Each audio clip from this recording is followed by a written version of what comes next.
Mesdames et messieurs, bonjour. Soyez les bienvenus sur votre chaîne Crystal News TV. Aujourd'hui, nous parlerons du petit garçon Émile qui avait disparu depuis le 8 juillet 2023 dernier. Donc voilà, des nouvelles viennent de tomber concernant donc les recherches qui ont été entamées depuis. Et donc, nous allons décortiquer notre sujet. Mais avant de continuer, je vous invite à vous abonner massivement, à liker et à commenter. Et surtout, n'oubliez pas d'activer la cloche de notification pour ne rien rater de toutes nos publications.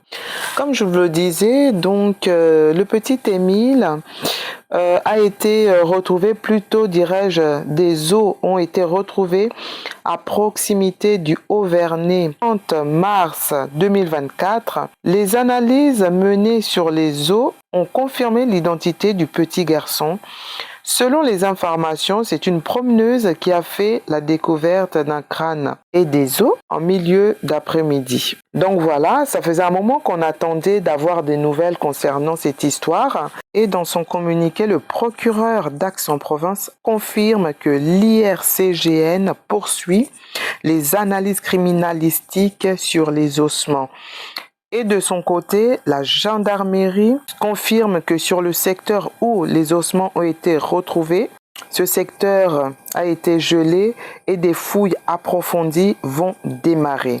Donc voilà, ce fut une nouvelle macabre qui est tombée en ce dimanche donc de résurrection 2024 concernant le dossier d'Émile. Donc toutes les questions que les gens se posaient concernant donc est-ce qu'il est vivant, est-ce qu'il n'est pas vivant, est-ce qu'il est mort, est-ce qu'il n'est pas mort. Donc là maintenant, la réponse a été trouvée. Ce petit garçon qui était en train de jouer tranquillement donc à l'arrière de leur maison dans le jardin donc de ses grands-parents avait disparu le 8 juillet 2023 et jusqu'à aujourd'hui, on n'a jamais su où était passé. On a fait plusieurs pistes, on s'est dit il a été enlevé, c'est quelqu'un de la famille, c'est quelqu'un qui fait partie du village, il est toujours au village, il est peut-être encastré quelque part.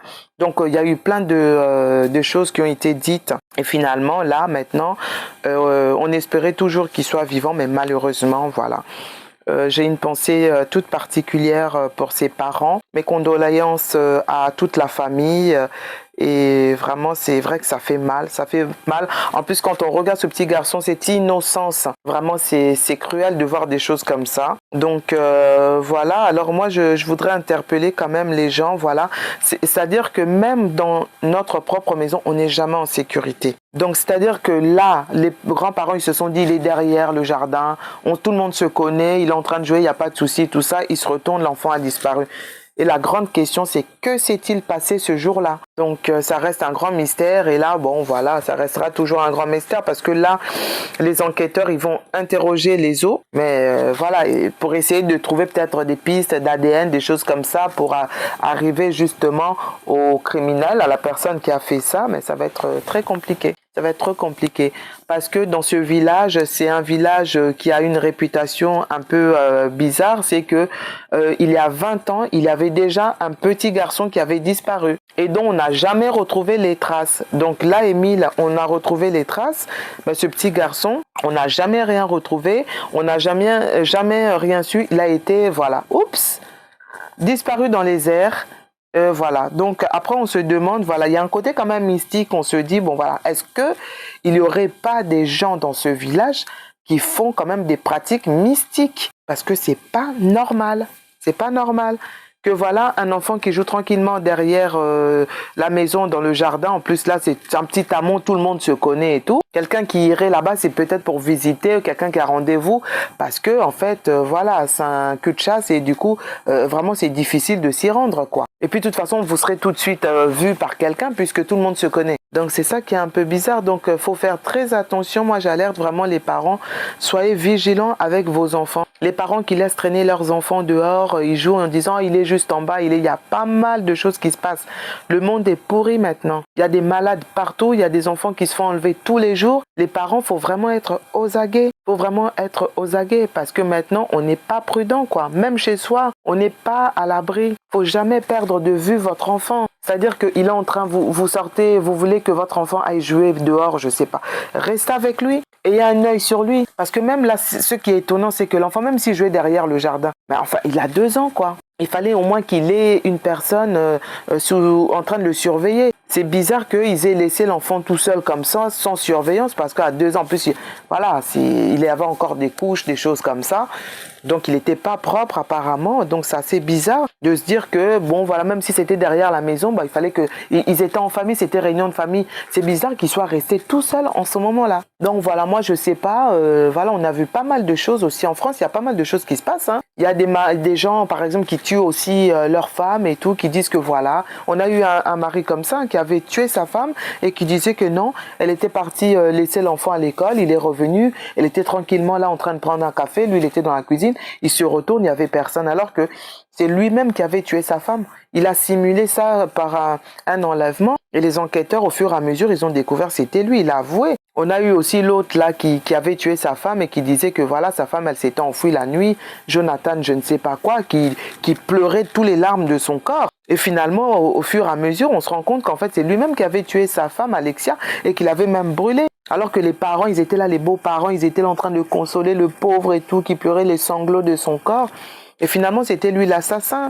Vous voyez? Donc moi, par rapport à cette histoire d'Émile, je pense que ça doit être soit un membre de la famille, il a dû se passer quelque chose, ils ont masqué ça parce que, voilà, le pire était arrivé, ils se sont dit l'enfant est parti, on peut plus rien faire, protégeant peut-être ceux qui restent, ou peut-être ils font partie d'une organisation sectaire bizarre et tout, et qu'ils se sont organisés de façon à faire leur rituel satanique, mystique, je ne sais quoi, avec les enfants. Et du coup, à chaque fois, quand la date arrive, bah, pour renouveler leurs pratiques et tout, ils font le sacrifice d'un enfant. Parce que c'est quand même bizarre que quelqu'un soit venu prendre l'enfant et fait tout ce qui a été fait sans qu'on ait pu voir la personne, sans aucune trace. C'est bizarre. Et puis ce qui est bizarre, c'est qu'à l'endroit où les os ont été retrouvés, le maire nous confirme que cet endroit a été fouillé minutieusement.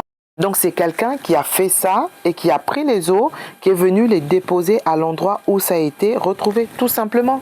Parce que c'est bizarre. Et puis pourquoi en ce moment, bon voilà, tout ça c'est des pistes que voilà les enquêteurs ils vont suivre et puis ils vont essayer de découvrir le fin fond de cette histoire. Parce que c'est vrai que ça reste quand même un mystère pour tout le monde, quoi. Pour tout le monde parce qu'on ne comprend pas. C'est assez mystérieux, donc ça fait mal. Ça fait mal d'entendre des histoires comme ça. Des parents qui perdent leurs enfants à un si bas âge.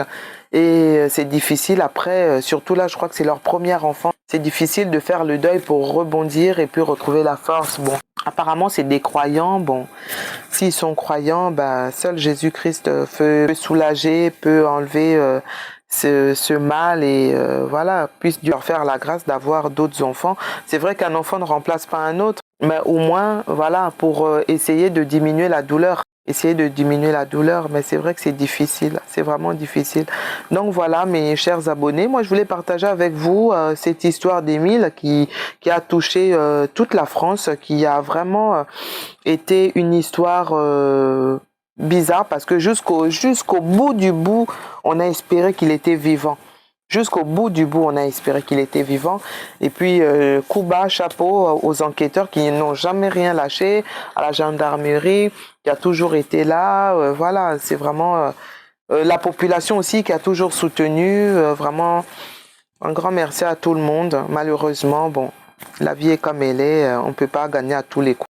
Merci à mes abonnés, merci à toutes les personnes qui ont la chance de me suivre et puis moi je vous retrouve dans notre prochain numéro où nous aborderons d'autres sujets aussi. Voilà, moi les sujets que j'aborde c'est vraiment pour alerter, c'est des sujets pour tirer la sonnette d'alarme, c'est des sujets pour essayer de faire en sorte que les gens se réveillent parce qu'on vit dans un monde où on est comme dans un cocon. Parfois, il y a des gens qui sont inconscients, qui se rendent pas compte que leur comportement peut être préjudiciable soit à leur entourage, soit aussi à leurs enfants. Là, notamment, voilà, c'était une erreur que les grands-parents avaient fait, qui a été fatale pour le petit garçonnet. Et donc maintenant, on se retrouve avec une famille endeuillée et qui doit faire le deuil de la perte de leur petit garçon. Donc c'est triste d'en arriver là, c'est triste, mais peut-être voilà, ça aurait été autrement s'ils avaient gardé un œil sur lui, mais bon, le sort et là le hasard a fait que et il y a eu une personne, voilà, là, une main noire qui a été là et qui a saisi le petit garçon sans défense, puisque le petit garçon n'a même pas crié, il n'a pas hurlé, donc cette personne-là, il le connaissait. Il connaissait la personne, c'est pour ça qu'il n'y a pas eu d'agression, il n'y a pas eu de pleurs, il n'y a pas eu de cris. Parce qu'à 2 ans, déjà, les enfants, ils connaissent.